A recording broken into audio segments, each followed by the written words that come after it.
என்ன தெரியுமா கேக்குறேன்ல, இது என்ன தெரியுமா? இல்ல இல்ல சொல்லுங்க. என்னுடைய ஆயுள் ரே.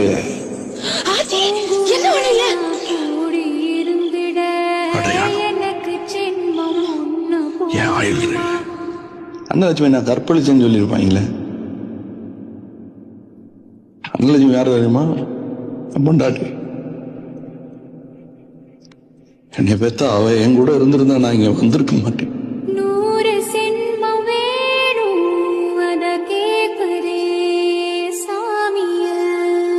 என்ன இருக்கிற சாமிய? 100 சென்மம் கூட போதுமா? 100 சென்மம் நமக்கு போதுமா? வேற வர ஏதும் கேப்பமா? சகாவரம் கேப்போம் அந்த சாமிய